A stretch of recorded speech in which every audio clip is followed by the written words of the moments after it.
Hi, this is Panos, And this is George. and together we are two of the organizers of a book club based in Athens. We call ourselves Books and Thoughts, and we enjoy having meaningful conversations about the books we read. We've created the Afterthought, a space to share with you some of our thoughts and key takeaways. We hope you enjoy it.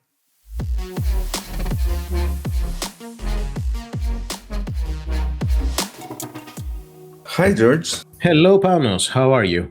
Just fine, just fine. It's getting a bit chilly now. Here it's close to the Christmas break now. Are you doing anything for the holidays? Yes, I actually be on vacation for the week of the holidays, and I will hopefully have a great time. How about you? Oh, nice. I'm actually just gonna stay here and work. There's not a lot of work, so it's fine. Yeah. Are the other, co-workers gonna be in vacation so that you will be left alone? Yes. Perfect. And it's cold now, and it's winter, and it's dark. Well, actually, this is the perfect setting for the book that we chose this month. I'm very proud of our decision to pick Small Things Like These by Claire Keegan. It's set in a small Irish town in the weeks leading up to Christmas. In 1985, our main character is Bill Forlong. He's a coal and timber merchant, husband and father. He's a man who keeps his head down, works hard, and tries to do right by his family. He's just an everyday man. He's not wealthy. He's had a decent life through steady effort.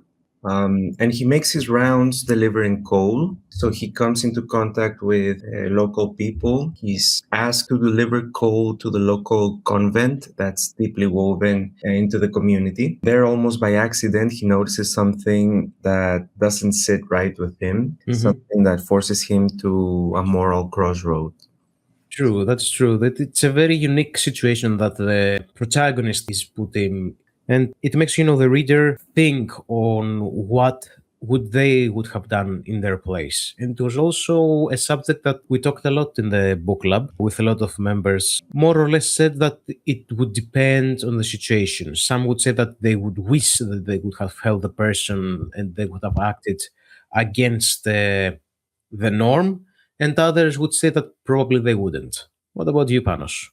That's a good question, and you're really getting into the heart of the conversation, I feel. So, to give some context to our listeners, as always, spoiler alert. So, Bill, our protagonist, finds one of the women that is being taken care of by this convent in the coal shed by herself. And it's apparent that she stayed there the whole night and she's in a corner trembling. And he doesn't know what to do about it. He obviously just tries to be kind to her and picks her up, takes her in. Immediately, the church people, the nuns, treat him with a bit of apprehension and doubt as to what his purpose is there and why he's meddling in their business. It's a very weird vibe in general. He gets invited for tea, and there he kind of gets a little bit threatened by the head sister. The church. By the church, basically. And they tell him in a very sideways manner that if he tells anyone about what he saw, his daughters will probably not be able to finish school and his business will drop and, all sorts of catastrophes will come. And he's forced into this position where he knows that immoral things are happening in his small town, but he's supposed to look away. He's even bribed by the church through a Christmas card to his wife. And he talks about it with his wife, and his wife says, you know what? I don't want you to get involved. That's none of our business. This is not something you should be meddling in. And so we come back to your question now. What does one do in this situation? I asked the members, and a lot of them seem to agree with the main character. What the main character ends up doing is going back to the convent and checking in the coal shed. He actually does find her there again, yeah. So he takes her with him and he takes her home with him to his family. After, and this is all very important context because it shapes the importance and the weight of the decision that Bill takes. And by taking this nun, he's basically pulling out his middle finger to the church. Yes. And, probably going to have to deal with the consequences of that action. Both him and his family and his business. Yes. And speaking on that, I think remember mentioned that this book shines light to an event that happened back in the day in 1985, and for a long while there, because of church and the power that it had on women, that it literally used and abused and killed just to cover, the issues and all the stuff that the country and the villages had faced. And if I remember correctly, that member mentioned that in 2011 the Irish country apologized for it, but the church hasn't still apologized, even though they have found a mass grave of bones with children and young women. It's just terrible, really. I had no idea about what the so-called Magdalene laundries were. And this is actually a thing that happened in the United States as well, as far as I read, and other countries. But it was very prevalent in Ireland. And what they did was take unmarried and pregnant women. They labeled them as promiscuous because they were poor and considered troublesome. And they made them work there in human conditions, long hours. They didn't even care that they were pregnant or just had a baby. They were basically making money off of this too, because they were normal laundries where people would take their clothes and pay, but the girls that were actually doing all the work were barely getting bread and like a hot soup. Yeah. It is a very dark event that the book talks about, but for me, and I'm going to say from the start that personally, out of the members of the book club, I was one of the few that didn't like this book. I like that it talked about the subject, which was very interesting. I like the writing, it's very simple and it was very easy to read, but I have a lot of caveats on the book and the protagonist. Like, how should I say this without being mean? It felt more to me like listening to a man's middle life crisis during Christmas and less about a horrible event. But I understand. I heard this opinion as well from others in the meetup. Yeah, and I have a lot of grapes with Bill, the protagonist. Bill far long. Yep. Far long. Because we're in 1985, okay? And we have a protagonist that is a coal merchant who is a feminist and the supporter of immigrants. In, a time where this laundering scheme is at large, and the majority of people are not like that. So, he doesn't represent the middleman. I think he's the exception of the men that, walked around in Ireland back in the day. I think someone mentioned that it felt, maybe was it you, that it felt like it was kind of showing with the finger what other people should have done in that. Yeah, he was era. like painted like a Mary Sue, a saint. Like, this is me, I don't have any money, I'm poor, my life sucks, but I will do the right thing because we need to do the right thing. Like, it was preaching for me. I completely understand your point of view. For me, I liked the fact that it showed that even though everything is not perfect and, he had his moral dilemmas and his financial trouble, he still found the courage to make the morally right thing. And I kind of think it highlights that it's a matter of doing it no matter the circumstances, instead of kind of like trying to elevate him into a superhuman position. But coming back to your initial question about what would I have done in his situation, quite frankly, I don't know if it's the era that we live in now. or if it's just too risky for me as a person, but I would not take that girl home with me, especially knowing that my wife had said no Hmm. And and having also, you have five children. children. Yeah, I have 5 children. He had 5 daughters that he had to Hmm. take care of. And they were, as they say, getting well along financially, I mean. But that doesn't mean that they were safe or that the daughters would be covered financially in order to even get Yeah. another mouth to feed. In a way, the book left us in a situation where there is so much at stake with such an action. Like, yes, I will take you in and I will put on risk all my livelihood for this one person that might not live and see tomorrow. Because if I remember correctly, at the end of the book, she's like almost dead in a way, very Yeah, thin, pale, all that stuff, and she technically carries barefoot. her. Yeah. Yeah, that's true. He carries her through the town and everybody looks at them. And Hmm. initially they say wishes, Merry Christmas.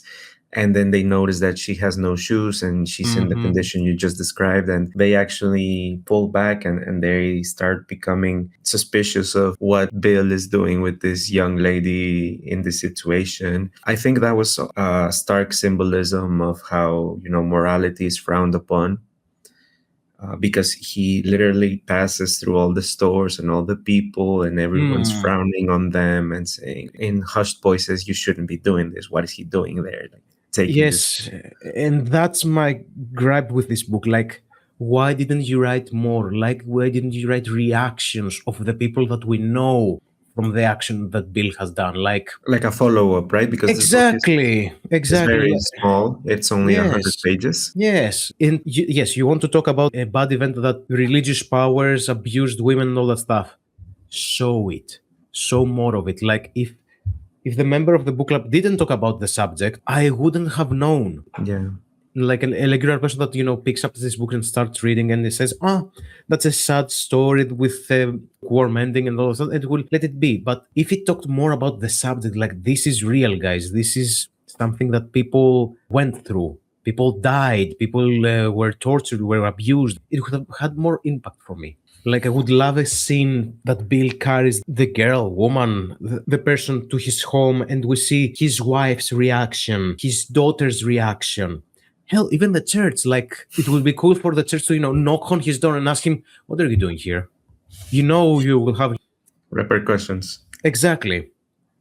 Exactly. And I wanted that. If that would have happened for me, I would have really liked this book. But it leaves you there and lets you imagine what might happen.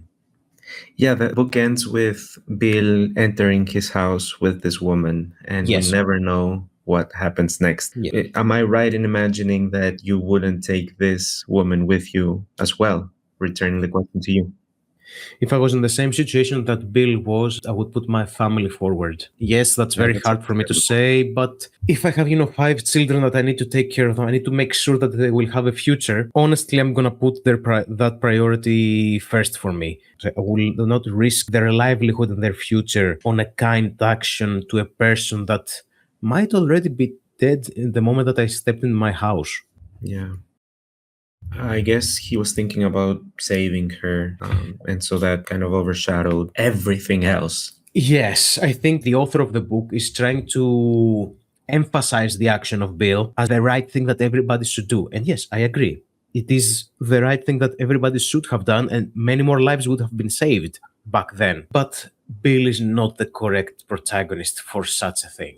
Well, they do mention that he has a background that's similar, where Mhm. his father just left them and his mother died when he was 12. So he likely would have either grown in the streets or gone to an orphanage. And on a kind action of a rich woman who they worked for, I think, took him in. Mhm. So he felt that acceptance and love and opportunity as well. So Mm. I guess that in his mind, he felt he wanted and he owed it to somebody else to return that favor since he could, I guess. Mm-hmm. Talking about, though, his midlife crisis, which you mentioned earlier, Mm-hmm. I do want to mention some of the some quotes from the book, some passages that I really liked. The book is called Small Things Like This, and it does emphasize in small things here and there. I'm just a person that I really enjoy kind of mindfulness, being present in the moment, acknowledging the tree in front of you and the plant under you, Mm-hmm. and I liked how this book kind of played out. It was very calm and quiet throughout. Mm-hmm. But what I wanted to share was this. Mm-hmm. So he says, "What was it all for?" Forlong wondered. "The work and the constant worry, getting up in the dark and going to the yard, making the deliveries one after another the whole day long, then coming home in the dark and trying to wash the black off of himself and sitting into a dinner at the table and falling asleep before waking in the dark to meet a version of the same thing yet again. Might things never change or develop into something else or new?" I kind of feel the midlife crisis, but this is something Mm. that I believe that a lot of people live through. I kind of felt that he was talking about his life and how he just feels that he's repeating work every day, Mm-hmm. and he comes back and he just like eats dinner, falls asleep, wakes up, goes to work again. This never ending routine of, oh, is this adult life now? I see what you mean. I see what you mean. Yes, it is the midlife crisis that he's facing, and as I said, midlife crisis in Christmas. That's the title for me for this book. I get what you mean. I get what you mean. I also like this part of the book. Yeah, Like this sentence, was interesting for me because it shows a viewpoint of a father that is tired and is uncertain about the world. Another thing that I really liked was the scene with Bill, the nun, and the girl in the same room. Like I could feel the tension. I could feel the room becoming closer and, the pressure between each and every word that Bill was going to say or do. yeah, that scene was very dramatic. I also felt like we were watching a scene from like The Godfather, or Yes. like the Yes, actual yes. mafia, but ironically, it's the church. Yes, it was one of the good parts of the book that I liked. Like, I wanted more of that, and I didn't get it. There was some level of introspection in the text, mostly coming from Bill. I want to share just another passage here. Mm-hmm. This is when he wakes up in the middle of the morning and he goes to ask for a tea kettle, I believe, to his neighbor's house. Mm-hmm. The neighbor opens the door. It's this woman who has a child at around Bill's age. He sits in her table really early in the morning. They're alone. It's quiet. The text, it says, "Of late, he was inclined to imagine another life elsewhere and wondered if this was not something in his blood. Might his own father not have been one of those who had upped suddenly and taken the boat for England? It seemed both proper and at the same time deeply unfair that so much of life was left to chance." I just love that. I often can feel this way. I can relate to this so much. Just seeing other people's lives, like at a cafe or at the Mm-hmm. movies, or a group of friends, and I imagine what's their life like. Is my life all that they're supposed to be? Like, is Mm-hmm. this it? The people I know, the friends I have from school or from work, it's all just chance. It's all just luck. Yeah. Or is this it? Like, it's both proper but at the same time deeply unfair. And I think that's the point of the book, in a way. Like, I think the title, Small Things Like This, it's that these small things can make a difference in your life in a way that you, from a small thing, you are richer than the other person beside you, or you're poorer because of that small thing that the other person hasn't, that you didn't have when you grew up or you were born Mhm. with. It has Yeah. a lot of beautiful messages, the book inside of it, but I don't like the execution. I don't like the ending. As you can hear, I will be grumpy Yeah, about the book. I cannot change your mind.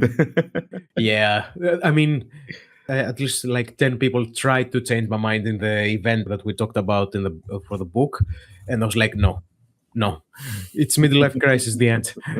I was trying to remember it in the book club, but I couldn't. Do you know the story, the children's story, the A Little Match Girl? It reminded me of that a lot, but with a better ending.